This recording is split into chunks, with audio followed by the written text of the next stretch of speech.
Olá, olá, meus amigos! Aqui é o professor Stanley Costa, professor de Direito Civil, e este é o nosso canal de estudos em Direito Civil e Processo Civil. Recentemente nós atingimos 10 mil inscritos no YouTube e eu estou particularmente muito feliz. E decidi, como forma de agradecimento, liberar 2 cursos que tenho lá no Hotmart, aqui gratuitamente para vocês. Todas as videoaulas. Elas serão disponibilizadas semanalmente. Segunda-feira, primeiro bloco de obrigações. Terça-feira, segundo bloco de obrigações. Quarta-feira, primeiro bloco de contratos. Quinta-feira, segundo bloco de contratos, até que todas as aulas estejam disponíveis aqui gratuitamente. Mas você pode ainda assim adquirir o nosso curso lá no Hotmart por um preço muito especial.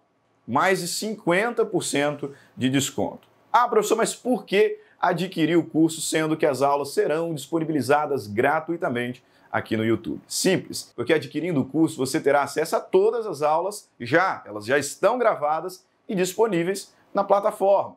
Segunda razão, você terá acesso ao nosso super material didático. Além do PowerPoint, além dos slides que serão disponibilizados, também a nossa apostila didática, uma super apostila, com conteúdo profundo, detalhado, com bastante quadro sinótico, mapas mentais, citações doutrinárias, jurisprudenciais, questões de concurso, apostila mesmo, de verdade, conteúdo, mas conteúdo exposto de forma didática. Ao final de toda a aula, um banco de questões para colocar em teste o seu conhecimento sobre o tema que foi estudado na aula. E ainda, se você precisa daquelas horinhas complementares, está na faculdade, tem que cumprir hora complementar, ao final do curso terá acesso ao nosso certificado de horas, ok? Então é isso. Muito obrigado pelos 10 mil inscritos. Continue curtindo o nosso conteúdo, compartilhando os nossos vídeos e não se esqueça de inscrever no canal. Quanto mais crescer o canal, mais conteúdo gratuito eu disponibilizo aqui para vocês. Vamos transformar esse canal no maior de direito civil aqui do nosso país, ok? Grande abraço e vamos para a aula então. Até mais. Tchau, tchau.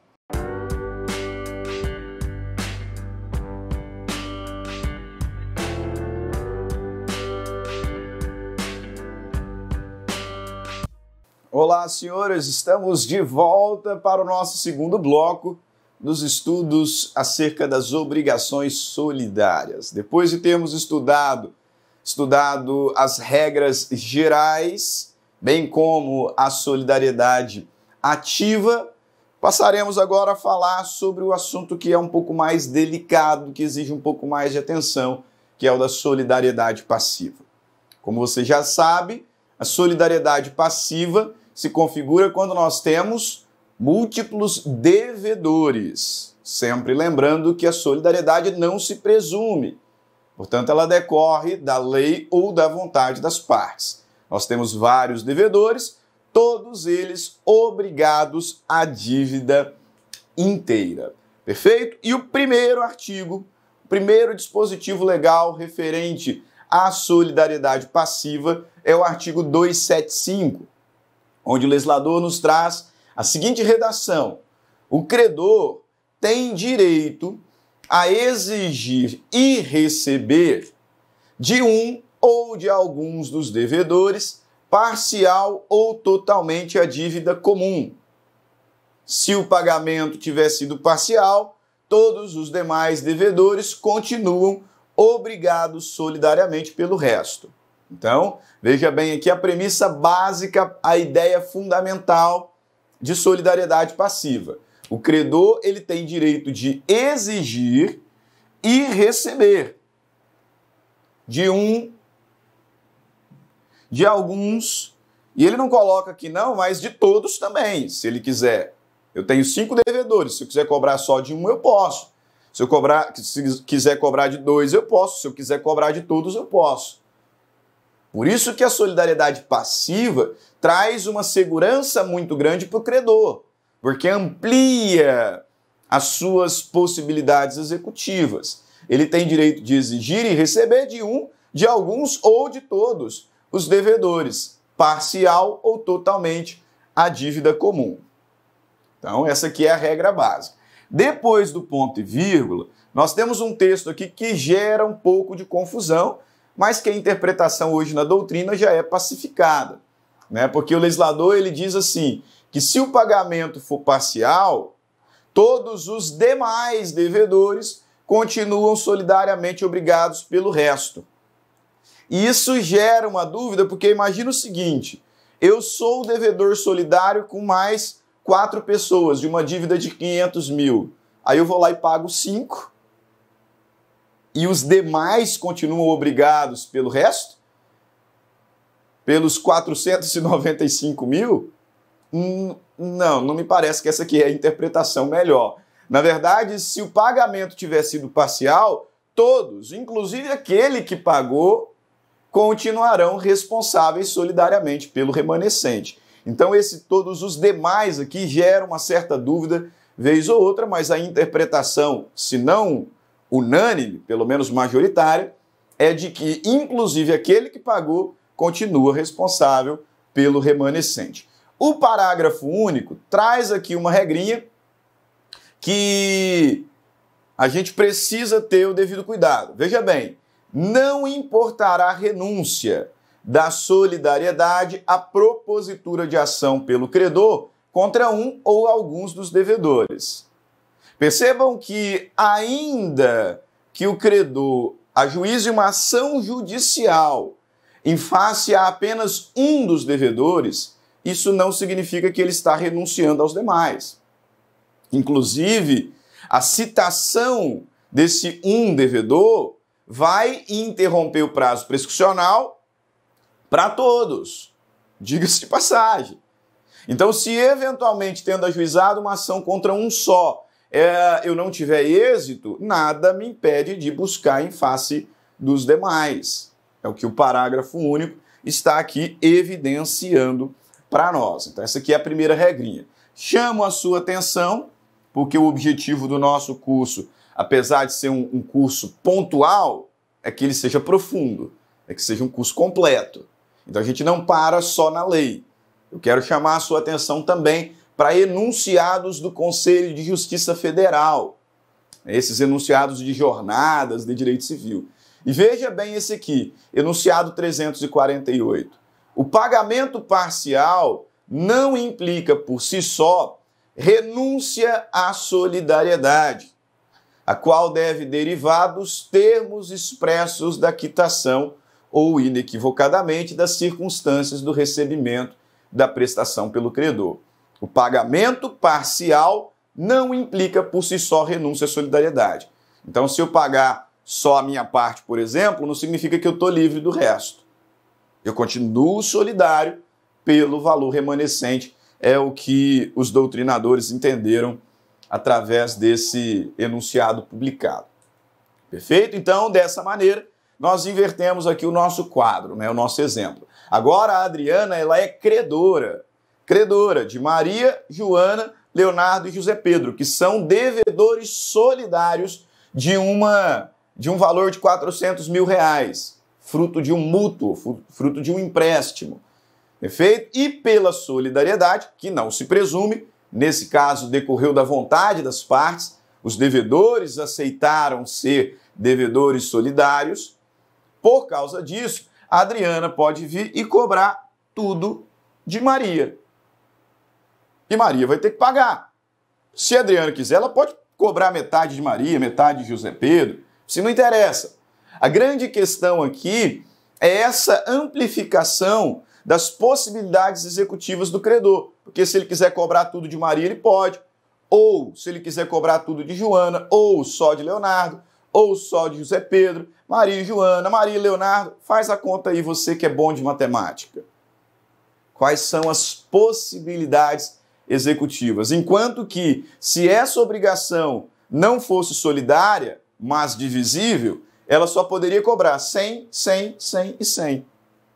Viu como a solidariedade passiva é vantajosa para o credor? Percebeu? Então, essa aqui é a premissa fundamental. Agora, o artigo 283, ele traz uma regra que é muito, muito, muito importante. Sim. Lembra quando eu disse na solidariedade ativa que existe uma relação obrigacional vertical entre os credores e o devedor, agora entre os devedores e o credor, uma relação vertical, e uma outra horizontal, naquele caso, entre os credores solidários e agora entre os devedores solidários? Perfeito, tenha isso em mente. Existem duas relações jurídicas, uma entre o credor e os devedores solidários e outra entre os próprios devedores. Mas essa segunda, só entre nós, tá? Ela é divisível. Ah, professor, como assim? Veja bem, senhores, se o credor cobrar de um só dos devedores e esse único devedor pagar tudo, ele não vai ficar com o prejuízo sozinho. Ele será subrogado credor dos demais. Então ele se tornará credor dos demais. Só que aí ele vai poder exigir a cota parte de cada um.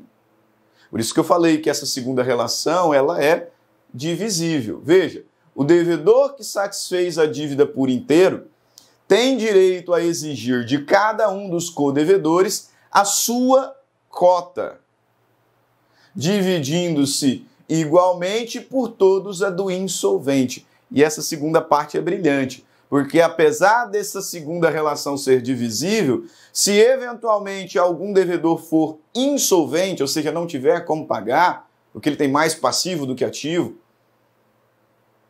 os demais vão ratear a cota do insolvente, dividindo-se igualmente por todos a do insolvente, se o houver, presumindo-se iguais no débito as partes de todos os co-devedores. Perfeito? E aí o artigo 284 me traz uma regra que daqui a pouquinho vai ficar mais clara. Porque ele fala que no caso de rateio entre co-devedores, contribuirão também os exonerados. Mas nós não vimos ainda o que é exoneração. Então isso aqui vai ficar um pouquinho mais claro daqui a pouquinho. Tá? Aí eu volto nesse artigo. Mas vamos colocar aqui na prática para você melhor entender. Imagina que a Maria tenha pago o valor de 400k, o valor de 400 mil reais. Com fundamento no texto que nós acabamos de observar, ela vai se tornar credora dos demais. Ela vai se tornar credora dos demais. Então ela poderá agora cobrar a cota de Joana, que é 100 mil, poderá cobrar a cota do Leonardo, que é 100 mil, e poderá cobrar a cota do José Pedro, que é 100 mil. Mas imagine você que o José Pedro não tenha como pagar, porque ele é insolvente. Ele é insolvente. E aí? Perceba que Maria foi lá e pagou tudo, então 400. Aí ela recebeu 100 de Joana, abateu, ficou com um prejuízo de 300. Recebeu 100 de Leonardo, abateu, ficou com 200. E aí quando ela foi cobrar do José Pedro não pagou e não tem como pagar. E aí nesse caso não está justo, porque ela ficou com 200 de gasto, enquanto Joana e Leonardo ficou só com 100. Ou seja, ela está arcando sozinha com toda a insolvência do quarto devedor. É para tentar evitar essa aparente injustiça que o legislador então diz que a cota do insolvente será rateada pelos demais, inclusive Maria. Então 100 dividido por 3 vai dar 33,3 para cada um. Para ficar fácil, eu vou colocar 33 aqui. Então Maria vai ficar com 33, Joana vai ter que pagar mais 33 e Leonardo vai ter que pagar mais 33. Eles vão ratear a cota do insolvente. Perfeito? Ok? Então é o que o legislador está nos apontando aqui. Mais uma vez, o devedor que satisfez a dívida por inteiro tem direito a exigir de cada um dos codevedores a sua cota, dividindo-se igualmente por todos a do insolvente, se o houver, presumindo-se iguais no débito as partes de todos os codevedores. E o artigo 284, no caso de rateio entre os codevedores, contribuirão também os exonerados. Grave essa informação. Também os exonerados da solidariedade pelo credor, pela parte que na obrigação incumbe ao insolvente. Ok? Beleza. Assim como nós temos refração do crédito, nós temos também a refração do débito. Lembre-se que quando eu falei de refração do crédito, eu imaginei uma situação em que um dos credores tivesse falecido. A ideia é semelhante aqui. E se um dos devedores falecer?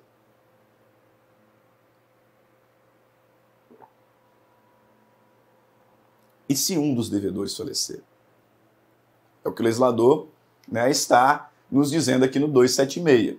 Se um dos devedores solidários falecer, deixando herdeiros, nenhum destes será obrigado a pagar, senão a quota que corresponder ao seu quinhão hereditário, salvo se a obrigação for indivisível. Mas todos reunidos serão considerados como um devedor solidário em relação aos demais devedores. Perfeito? Então, voltando aqui ao nosso exemplo, se Maria faleceu e ela tinha aqui dois herdeiros, A e B, o que o legislador está nos dizendo é que o débito também passa por herança. Sim, mas a solidariedade não. Então, os herdeiros de Maria não poderão ser cobrados por 400 mil reais. Cada qual só poderá ser exigido por aquilo que ele, pelo seu quinhão hereditário e detalhe, limitado àquilo que ele recebeu. Porque como a gente estuda lá em sucessões, as dívidas elas até são transmissíveis por herança, mas dentro dos limites da própria herança. Então nenhum devedor, ou melhor, nenhum herdeiro vai suportar dívidas do morto, do falecido, superiores àquilo que ele está recebendo. É o que a gente chama de intravires hereditatis, ou benefício de inventário. Então, imaginando que A recebeu muito mais, que B recebeu muito mais, eles só serão responsáveis pelos seus quinhões hereditários. A solidariedade não passa. Então, A vai responder por 50 mil e B responder por 50 mil, que é a cota da mãe dividida entre os dois. Perfeito? A solidariedade ela não é transmissível. Ok, e aí a gente chega na tal da exoneração ou renúncia. E aqui eu preciso que vocês tenham um cuidado muito grande. Sim, vamos até tomar uma aguinha, né? Para que você consiga aí ter toda a atenção no que eu vou falar agora.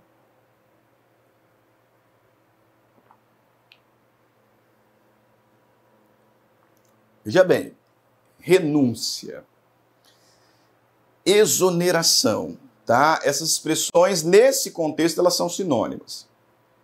Pode cair na sua prova tanto renúncia como exoneração e você vai ter que tomar muito cuidado. Por quê? Eu observo que muitas vezes, quando aparece em prova ou quando eu falo em sala que o credor renunciou à solidariedade de um dos devedores, que o credor ele exonerou um dos devedores da solidariedade,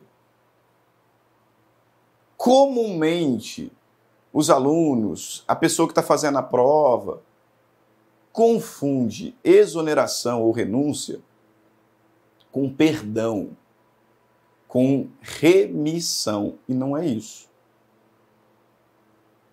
Não é isso. Cuidado, o fato de o enunciado estar dizendo que o devedor foi exonerado da solidariedade não significa que ele está sendo perdoado, que ele vai ficar livre, que ele não vai precisar mais pagar nenhum centavo. Não, não é isso. O ser exonerado da solidariedade significa que ele não mais responderá pelo todo, mas apenas pela sua cota parte. Ou seja, ele continua devedor, mas a partir de agora devedor apenas da sua cota parte. Perfeito? Então, cuidado. Exoneração não é perdão.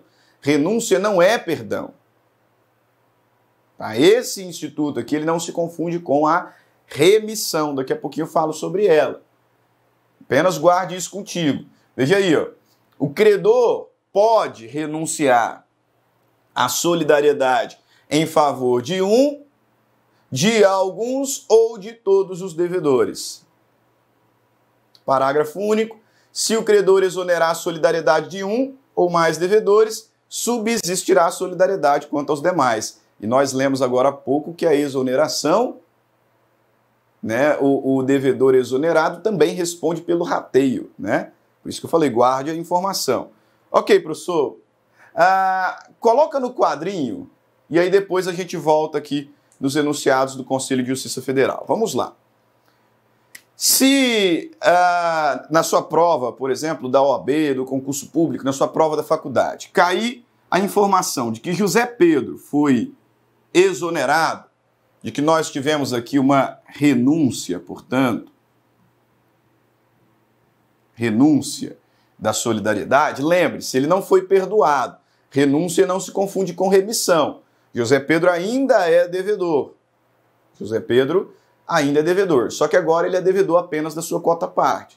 O que significa isso? Agora ele só pode ser cobrado pela sua cota, 100 mil. Ele não pode ser cobrado por mais do que isso.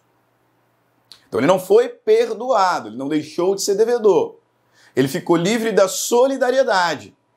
Com a renúncia, com a exoneração, ele não pode mais ser cobrado pelo todo. Ele não pode mais ser cobrado pelo todo. Mas ele responde ainda pela sua cota parte. Professor, e se ele quiser pagar tudo? Pode? Pode. E ele será subrogado credor dos demais, normalmente. O que acontece é que agora ele não pode mais ser exigido pelo remanescente. Os demais, o parágrafo único diz, continuam solidários. E aí vem a discussão. Eles continuam solidários por tudo ou eu tenho que abater? Aqui tem uma discussão doutrinária, tá? Aqui tem uma discussão doutrinária. Eu vou apresentar as duas, né, para não te induzir a uma posição só. Né? Você depois estuda melhor a doutrina, enfim, para chegar à sua conclusão. Mas eu vou te passar as duas e, inclusive, o que o CJF diz. A ideia é a seguinte. Veja, José Pedro só poderá ser cobrado 100 mil. Mas e se ele nem mesmo for cobrado? Alguns entendem que os demais continuarão solidários pelo todo, 400k. É óbvio, senhores, que se o José Pedro for lá e pagar 100, aí o credor não pode cobrar 400 dos outros, né? Isso é óbvio, porque a gente vai abatendo. A gente vai abatendo. Mas imagine que José Pedro foi exonerado, ele não pagou ainda, ele não foi cobrado ainda. Para alguns doutrinadores, a exoneração de um dos devedores mantém a solidariedade dos demais com relação ao todo. Então, os outros três continuariam responsáveis, inclusive, né, por 400k, pela totalidade. Mas há quem sustente a afirmação de que, se um dos devedores for solidário, os demais, ou for exonerado, melhor dizendo, né? Se um dos devedores for exonerado, os demais continuam solidários pelo remanescente. Então, se José Pedro foi exonerado, ele passará a ser responsável por 100 mil, é como se a gente destacasse essa obrigação, e os outros ficarão solidários por 300 mil. Esse é o posicionamento do Conselho de Justiça Federal. Eu trouxe aqui alguns enunciados para a gente poder fazer a leitura. Observe. Enunciado do Conselho de Justiça Federal. Com a renúncia da solidariedade, quanto a apenas um dos devedores solidários, o credor só poderá cobrar do beneficiado a sua cota na dívida. Essa é a ideia.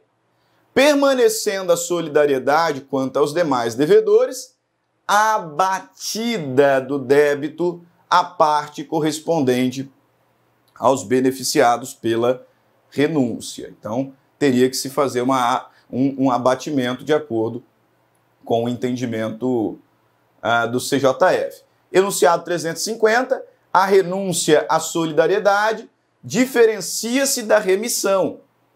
Porque na remissão, o devedor fica inteiramente liberado do vínculo obrigacional, inclusive no que tange o rateio da cota de eventual codevedor insolvente, nos termos do 284.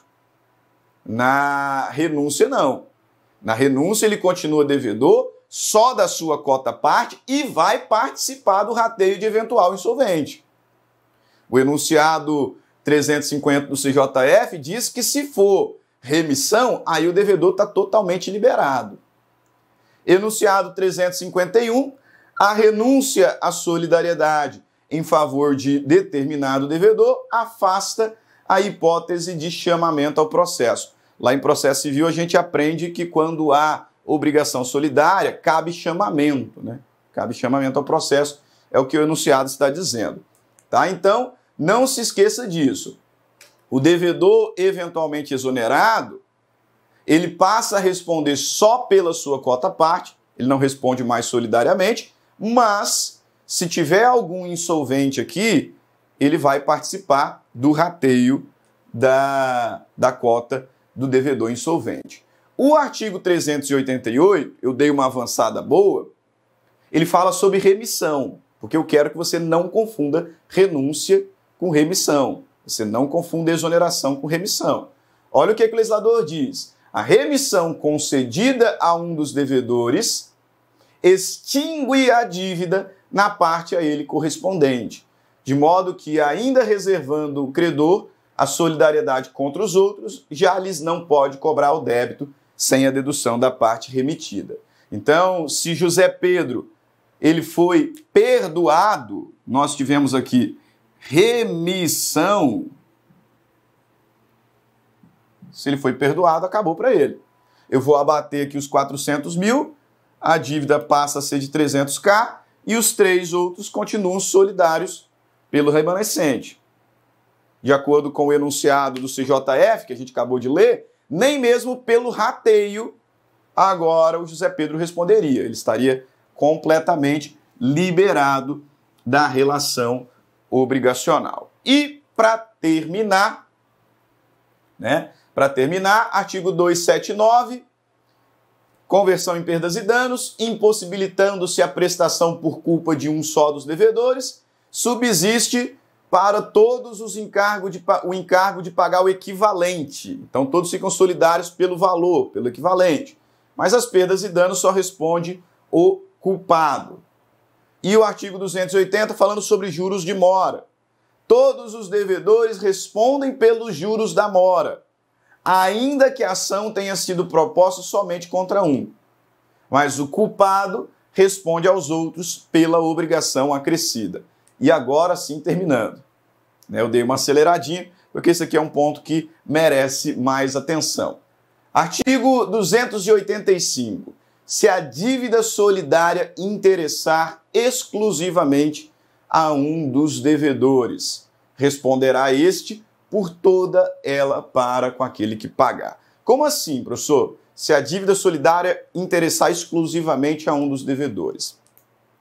Como a solidariedade passiva é uma grande vantagem para o credor, nós pudemos observar, o que aconteceu?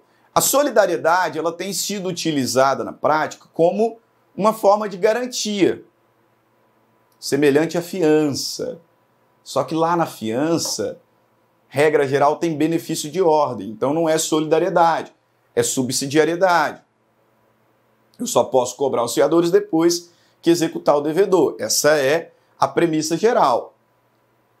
E aí, nesse sentido, nós começamos a observar a convenção de solidariedade em situações que não beneficiam todos, mas apenas um. Os outros devedores solidários, eles estão ali como uma espécie de garantidores, mas na verdade a dívida só interessava a um deles. Então imagina que Maria está abrindo um novo negócio, está abrindo um novo negócio e ela precisa de 400 mil reais. E o credor exigiu, né, garantias. Aí o que ela fez? Ela trouxe os três irmãos para serem devedores solidários com ela. Mas a dívida, na verdade, é só dela. É só dela. O que o legislador está dizendo ali? Como eles são solidários, qualquer um pode ser executado pelo credor.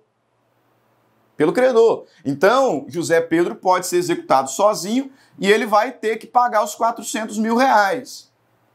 Mas, como aqui a dívida interessa só a Maria, José Pedro não precisa cobrar 100 de Leonardo, 100 de Joana, 100 de Maria e ficar com 100 para ele. Porque a única beneficiada foi Maria. O que ele poderá fazer no regresso? Cobrar tudo dela, inclusive a cota que seria dele, né? 400 mil. É isso que o legislador está dizendo. Veja o texto da lei. Não vou apagar não, só para a gente ver. Se a dívida solidária interessar exclusivamente a um dos devedores, responderá este por toda ela para com aquele que pagar. Então, se José Pedro pagar sozinho, Maria vai ter que responder pela totalidade no regresso. Tem um banco, eu não sei se ele faz ainda, mas que ele fazia uma forma de empréstimo chamada Crede-Amigo. Como é que funcionava? O devedor trazia amigos para serem com ele devedores solidários. Aí ia acontecer exatamente o que está aqui no nosso quadro. Perfeito? Nós vamos chegando ao final de mais uma aula. Grande abraço para todos, fiquem com Deus e até o nosso próximo vídeo, o nosso próximo encontro. Até mais, tchau, tchau.